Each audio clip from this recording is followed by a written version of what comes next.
Thou shalt love their Lord, thy God. I don't know what I wrote, y'all. With all thy heart, and with all of thy soul, and with all of their mind. This is the first and great commandment. And the second is like unto it, not it, but is. Thou shalt love, my computer did this, I didn't type this, okay? Thou shalt love thy neighbor as thyself. On these two commandments hang all the laws that should be and the prophets. So thank y'all for bearing with me this. Okay. Thank you. Paul, you can go to the next. If it lets you.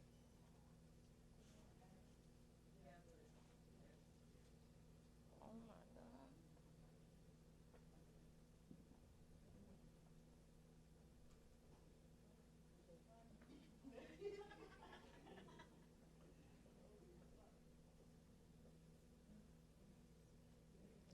So what we're going to be using the model of the Good Samaritan, which is Luke 10:30 and 35. And in working with victim services, we do a lot of the things that you see up here. These are the things that we do for crime victims. And if you remember the story of the Good Samaritan, you know that it was a man that was robbed, beaten. He was stripped of his valuables, stripped of his clothes, beaten, and he was laying up on the roadside. Two people passed by him. One was a Levite and one was a priest. They both passed him by until the third person came, and it was the Good Samaritan. And at that time, Samaritan and Jews really despised one another. So the Samaritan saw him lying in the ditch, and the first thing he said is, I see you. So when we have a crime victims, we let them know, we see you.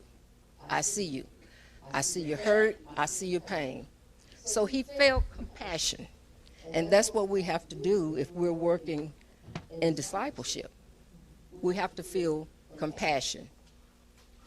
And you respond to the victim, just like the Good Samaritan did to the man that was lying in the ditch. He provided first aid to the man. That's what we do in victim services. If we don't do it ourselves, we send them somewhere. We have resources. Provide transportation. And as a victim advocate, I can tell you that I've done ride-alongs with police, and there have been many times when I've had to go to the hospital with a rape victim, or be it adult or child. And Sister Merchant, that's my partner, she's my ride-or-die girl. So she's accompanied me on many of them, and provide the transportation, even in my car. I've had to take people maybe to airports or to court or to bus stations just to get them safely where they're going. Obtain shelter. We put people up in hotels, and I'm so happy to say that now we have the Neighbor's Keeper's House that the church has so generously donated. And I'm going to tell y'all more about that, where we will take care of victims. As a matter of fact, one of the first victims in the house was a member of the church, and I know many of you know her, and you've worked with her. That's why I said we all do discipleship, because we had some that really took care of her and worked diligently with her. And also, he spent time with the victim. You're going to spend a great deal of time with someone that's been victimized. I've had clients that I've spent 2 to 3 years with, depending on what the situation is. Some, it may just be for 2 hours. So you meet the person where their needs are. We paid for lodging, promised to return. And this is something when you're working with a person that's hurt, that's in pain, you have to think that their trust level goes down low. So they're dependent on you. So don't make promises. Try not to. Try not to make promises that you can't keep, because they live in a state of immediacy, the here and now. Next is he committed to pay whatever more was needed. That's spending that time. And we've had clients that Marcellus has helped, other churches have helped, and I mean, I must have, I don't know, I felt like I was a member at Greenville Avenue for one while because they helped out so much, as did Marcellus, as did Duncanville Church of Christ. So many things that church jumped in and did, whether it was donating furniture. It wasn't just about money, but more importantly, people in the church gave their time. So I have nothing but gratitude to volunteers. Okay, Paula, you can do the next one.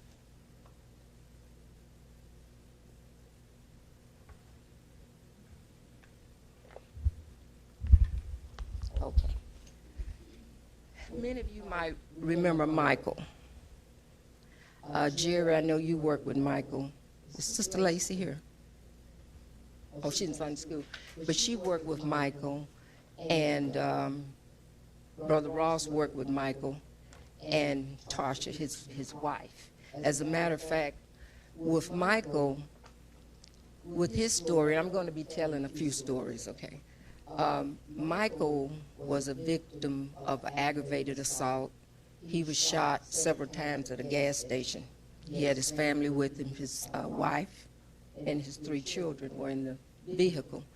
He worked as a mover, professional mover, and some kind of way the vehicle is stopped at a gas station. Well, the windows were locked. He couldn't get in. So the attendant was upset. People that were coming behind him were upset while he was trying to make arrangements, because if you're renting a U-Haul, you can't just break the window.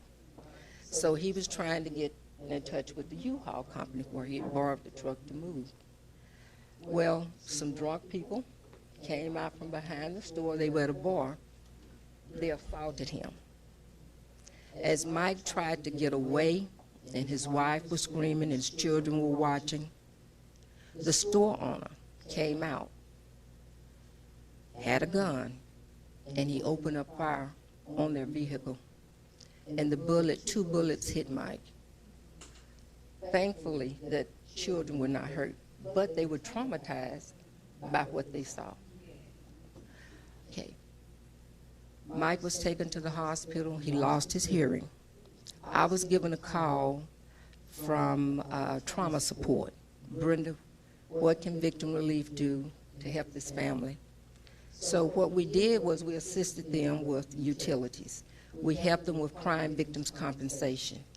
The kids couldn't sleep at night. We're talking about trauma. We debriefed them. That's part of what I do, is debriefing. We wanted to make sure that all of Mike's medical needs were met, because it takes a while to get crime victims compensation. He was employed. He's self-employed. So insurance wasn't there. So a lot of help, a lot of things he needed.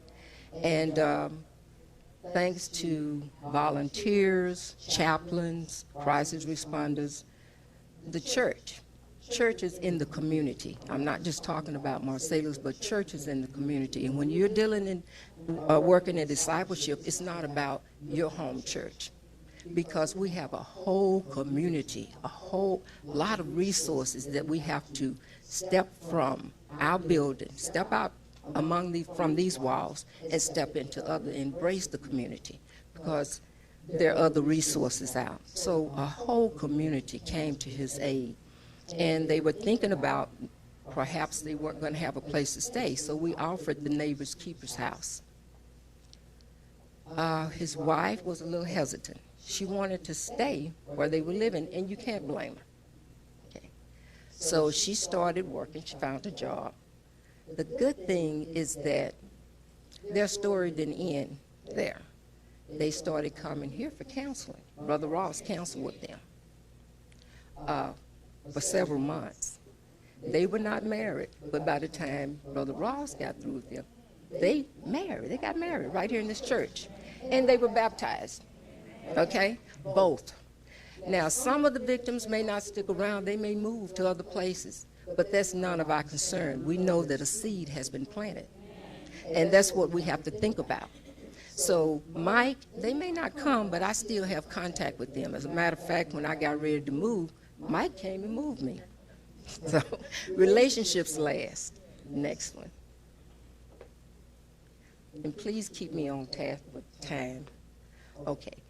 Now, some of the people you may recognize, Mike, going back to Mike. Mike, he had to heal from his wounds, not just the physical, but the emotional. And when you're dealing with crime victims, you have to look for that emotional support, the physical support, the psychological support, and also the spiritual support. Right now, he's doing well. He was up speaking at National Crime Victims' Rights Week. That's him on the left, and that's with the former district attorney. And some of you may remember or may have seen this sister. She goes to West Dallas Church of Christ, Gwen. I want to say her last name is Washington, but Gwen was also a client of mine. She was a victim of the tornado that hit out in Lancaster several years ago. And shortly after that, a year after that, her son was murdered. Right. So we worked with Gwen. Next one. That's me. I changed a lot. And the young lady that's standing next to me is Tanya Stafford. And she came to me. We worked with her for about 3 years. The victim was her daughter, her 10-year. She don't mind me telling her story. 10-year-old daughter who was sexually assaulted by a relative. And Tanya brought her to Victim Relief, and one of the volunteer chaplains, who's also a child therapist, worked with me on this particular case. CPS had referred, said, can you guys get her ready for court? So we do that sometime. We had to prep the little girl for court, which we did. But I noticed as Penny was talking to Tanya's daughter, Tanya was on the couch balled up like an infant, just balled up. So I went over to her to see what was going on. It turns out, long story short, she was an adult survivor of childhood sexual abuse. Not only that, she had been sex trafficked. That's my glasses that fell out. She was involved in sex trafficking. So she was a victim of sex trafficking for years. For years. A sad story, and I won't go into details. But what I want to say about Tanya is that during that time, the church came to her aid, Duncanville Church of Christ, and you guys know Brother Darrell Young. He would work with me quite a bit. That church provided furniture for her. It just so happened one of their members had a house that they were renting. Tanya moved in it. She attended there for a while. But today, what's so outstanding about this young lady, and at the time when she talked to me, she told me, she said, Miss Brenda, I intend to break this generational curse, because not only was she sexually abused, her mother was, her grandmother, other sisters in the family, and she had 3 pregnancies by the guy that was selling her. Her mother got on crack. And so it was just awful. But long story short, she is now over. It's going to be okay. You can Google it. She just had an interview with BET. So the story goes on. Some victims, you know, they move on with their lives and they decide they want to help other people. And that's what it's about. Whenever we're going through any type of problems, or if we've been a victim ourselves of something, we have to reach out to others. We reach out to others. We listen to their story. So she's telling her story. You can go on to the next. Okay. That's Gwen, and she did, Gwen was speaking at the Tree of Angels ceremony. Go ahead. Okay. I can talk while you do that. But Gwen was speaking at the Tree of Angels ceremony. This is her way of helping to heal. Like I said, she's had great loss with the loss of her son. I think she was 22 years old. But a very, very nice woman. Very nice sister. Some of the things that I want you to know that when you're working with crime victims, and this could apply to anyone, like even if they're going to grief, you can stay there for a while. Some things that I just want you to be aware of, and that is just some things to take with you. Hold on, I got it in here somewhere. Having empathy for a person, and this should just be something that we would do anyway, empathy. And it's the ability to understand and share the feelings of another. We sometimes use sympathy. Sympathy is the feeling of where you may feel sorry for someone or feel pity for someone that has a misfortune. Also remember the word comfort, because that's what we're here to do. That's what Christ did. He provided comfort to the hurt, the brokenhearted. He bound up their wounds. Support. The biggest thing that you can give a person that's hurting is support. Encouragement. Everyone needs encouragement. And respect. Respect them. Respect what they're going through. Sensitivity. Give them warmth.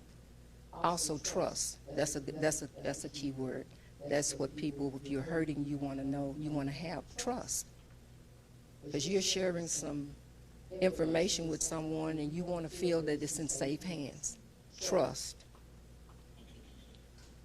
And then also, if you're that support person, take time to learn from that victim. Because we don't know it all. We're still learning. And we're going to learn from that person. Because you never know who you may have to take the lesson to. But you learn. And be genuine. Be sincere. Don't be a phony. It's not about you. And I mentioned immediacy, that when a person is going through trauma,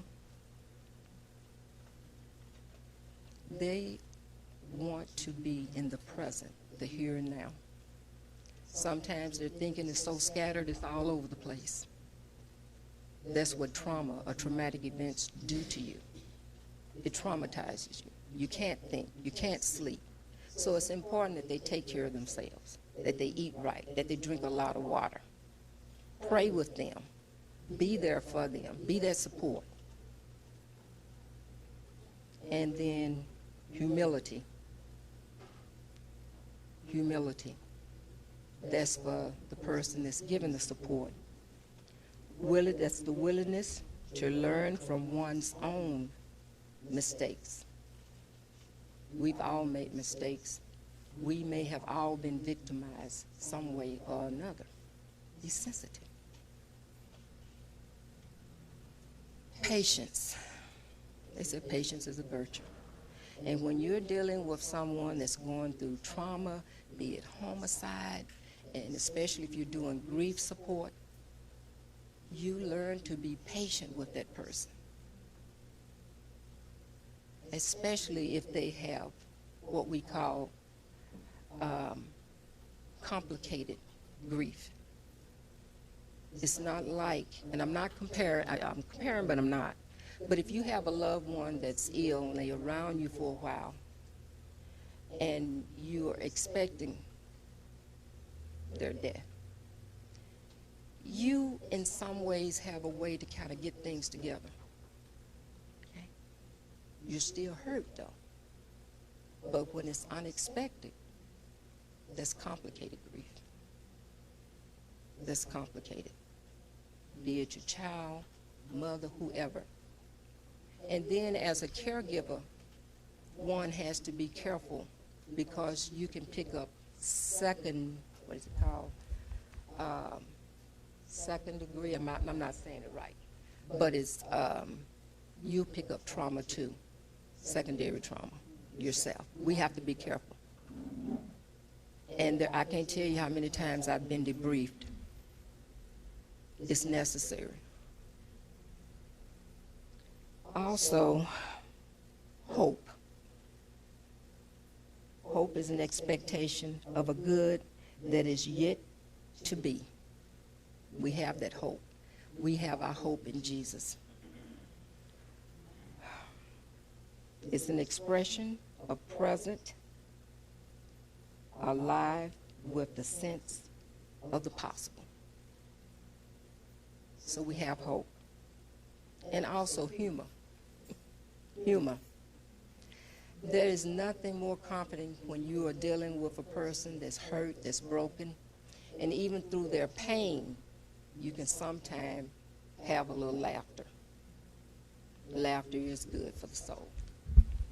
Okay, in this one, I just want to talk about the Neighbors Keepers House.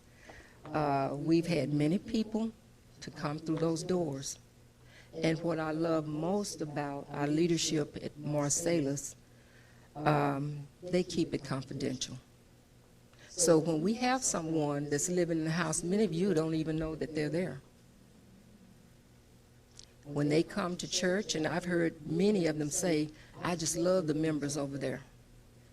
Do they know that I'm a victim, that I'm staying in that house? I tell them, some do, the ones that need to know, no. They say, well, I'm just so surprised because everybody just met me with so many hugs. I thought they knew I was a victim. So that says a lot about you ladies. That says a lot about you. That all are welcome that walks through these doors, and that's the way it should be. Okay, go ahead, Paula. Dealing with disaster. This is Sandra. She worked with the family, I think it was 2 years ago when they had the, has it been a year and a half, the floods down in Houston. Okay. And we were at the Salvation Army, and this is a family that Sandra tended to, prayed with, helped.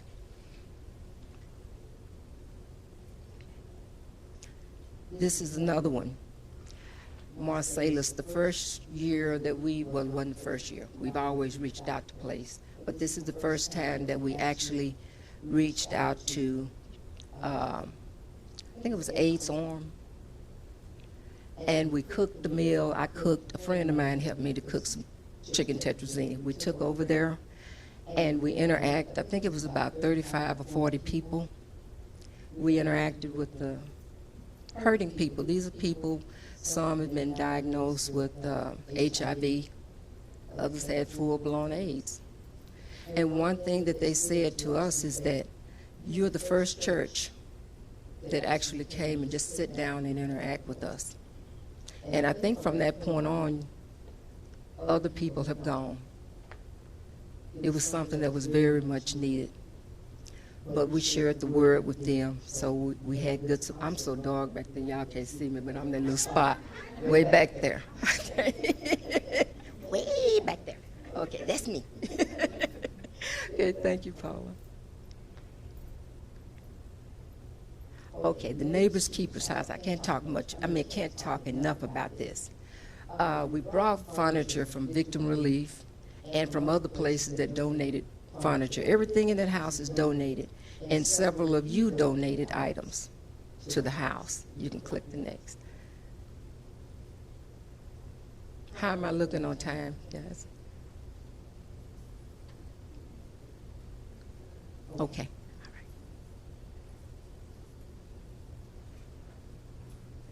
Okay.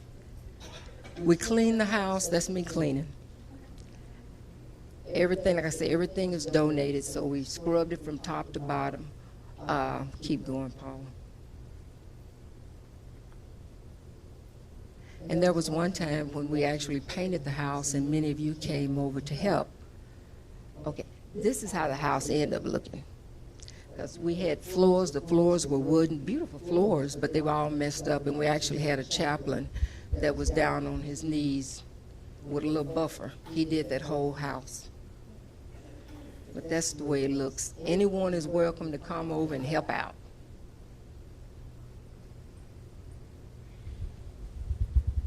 And as you can see, there's Sandra, and this is Sister Delia. She was pregnant at the time, but she was helping out. So she's a crisis responder.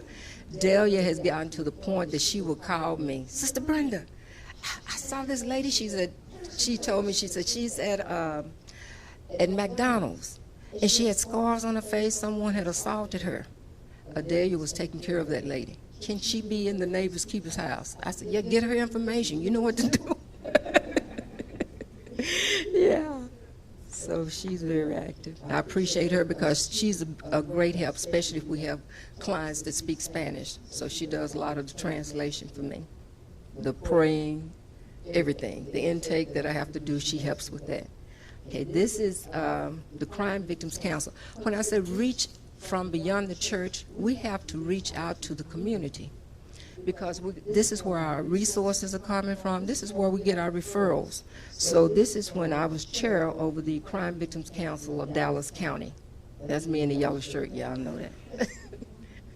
So victim advocates, local police departments, DA's offices, it's just a group of victim advocates from these agencies that work together. And I was happy that I was the only faith-based agency that was invited to the table.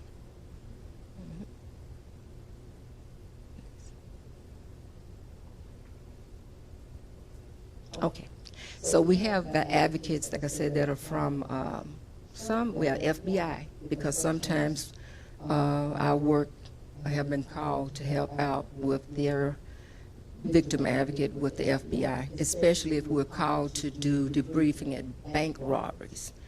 And Sandra's gone on those with me. Also, Sister Smith, she's gone on several. She's a chaplain, as a matter of fact, and she goes to Mountain View. Oh, this is what I want to point out. This is a victim that we had in the house. Many of you may remember her. But it was just so wonderful. She and her little boy were staying in the house. And the church supported her. As you can see, the elders are around her praying. And she was baptized. I mean, there's a lot of people working with her. Now, sometimes people don't stay. But remember, we plant a seed. And it's not for us to be judgmental or say, oh, they just wanted something, they gone. You know, we'll say that. It's not for us to be that way. Because I don't know, I had lost contact with her. I don't know what she may be doing. But right here, she had a warm greeting. So teamwork makes dream work. And I just can't thank our leadership enough for all the support that they give. Also, community outreach with law enforcement. This is Brother Ross. So he got involved with a lot of the law enforcement agencies. And you know, it makes you feel good when you have your senior minister behind you, supporting you, that he got your back. I appreciate that so much. And not only did he have it, but Brother Lane. It started with Brother Lane and Brother Ellaby. He's up in one of the photos somewhere.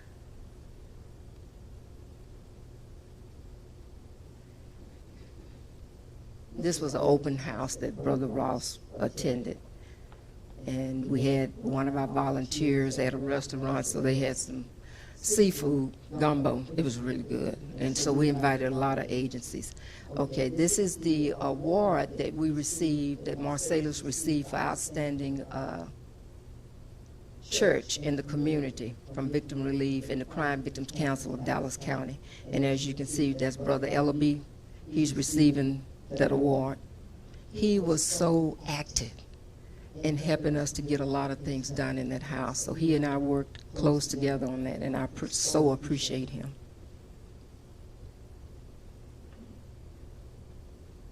I'm almost through, y'all. Okay.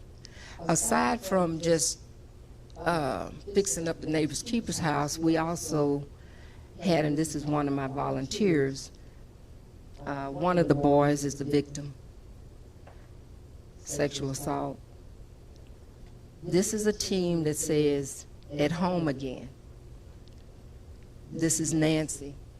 It's a faith-based organization, and she will go to victims' homes if they need furniture, she and her team, and they will just completely redecorate the whole thing, bring furniture.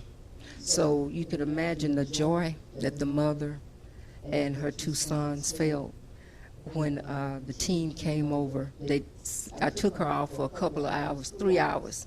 When she came home, she had a new apartment, dishes, beds, and the boys were just ecstatic. And her son, the one that was the victim, he had a disability. So some of them are pretty sad cases. And this is me. I know I look different. I had hair then. But the young lady that I'm sitting next to, she's a survivor of a homicide victim. Her husband was murdered. And she has 2 kids, even though you see other kids, those were her nieces and nephews. Well, she moved this same team, because she didn't have any furniture. This same team came to her house and gave her all that furniture. It was donated from other places. We also gave furniture, but it was like a home makeover, like they have on TV. So,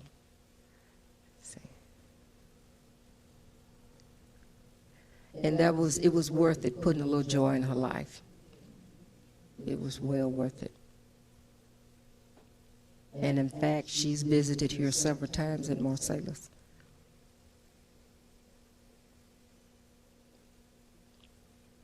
Keep talking. Okay. Some of the other things I've done, I think I mentioned grief support. And volunteers, our volunteers also assist with that. Now, y'all might see that lady back there. When we say everybody's welcome, y'all know who this is? Valerie. Valerie came out and helped one day.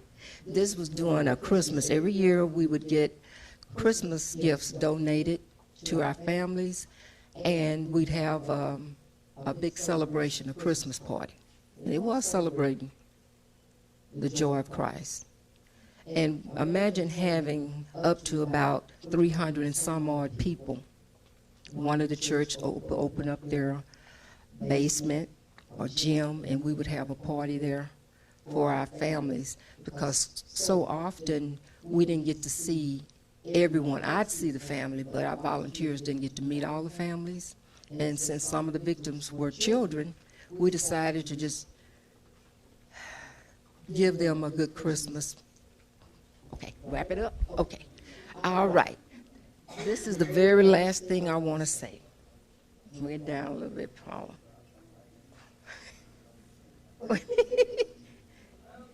Oh, okay. It was going to be good, too. Okay.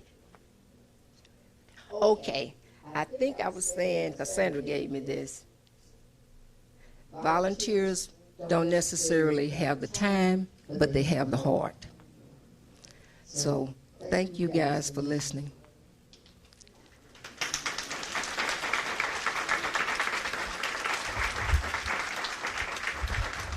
Thank you, Brenda. Brenda does a lot more even than she describes, so she's been a wonderful presenter. Thank you. Okay. You got your glass. Okay, Michelle. We're going to be wrapping up real quick. Michelle is going to give us a quick message that we want to make sure you ladies have. Good morning, ladies. I'm here to go over the event for Encouragement Day, whether it's another level of Encouragement Day. We need 100 purses. We want women to donate 100 purses, new purses, or gently new purses, and or donate.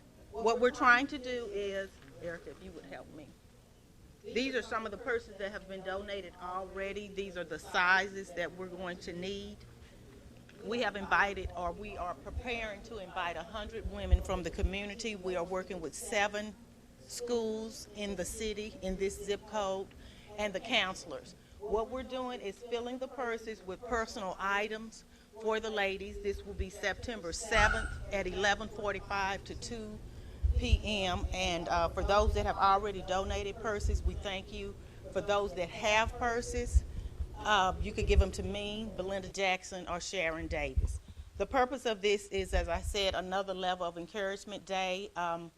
We are trying to encourage women in the community who have fallen on their luck or just struggling with things in their life. We're going to invite them to come here versus us going to them, and we're going to give them this as a token from our sailors at the luncheon. So for those that have given or can give, oh, I'm sorry.